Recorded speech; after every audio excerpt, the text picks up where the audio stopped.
Alright, with how complex all these new cars are getting, plastic intake manifolds, turbos, charge pipes, couplers, vacuum routing, all kinds of crazy stuff. This car came in because they think it has a vacuum leak or boost leak.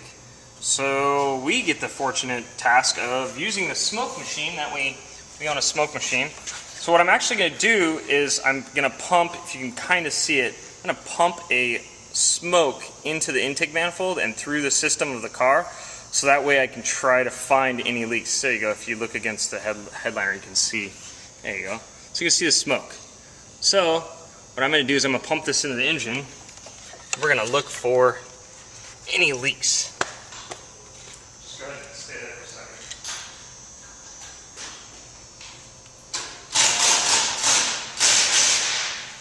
So considering the car is a turbo upgrade, a charge pipe upgrade, an intake upgrade, got all kinds of stuff upgraded.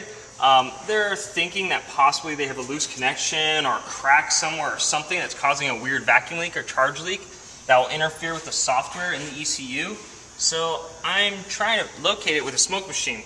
If I don't find it, it's probably going to mean that there's probably no leaks of any valuable nature that matter to the turbo. So I'm just looking for white smoke coming out anywhere.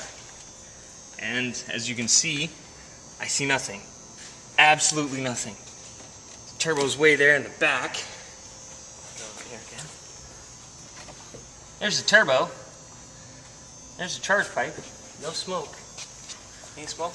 Eventually we'll see the smoke come out the front grille because it went all the way through the system and literally filled the system with smoke, and it's finding its way out. It'll come out probably somewhere where this box opening is. Oh, there it is. Okay. So I don't know if anybody can see this.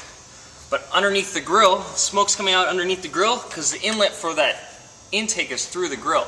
So smoke's made it all the way through the system and has not found any leaks other than through the airbox itself. I don't see anything. So I'm going to have to report back to the guys who own this car and tell them that they don't have any abnormal vacuum leaks or boost leaks that we can find present. So either something's up with their software or whatever, or the customer's just feeling something weird.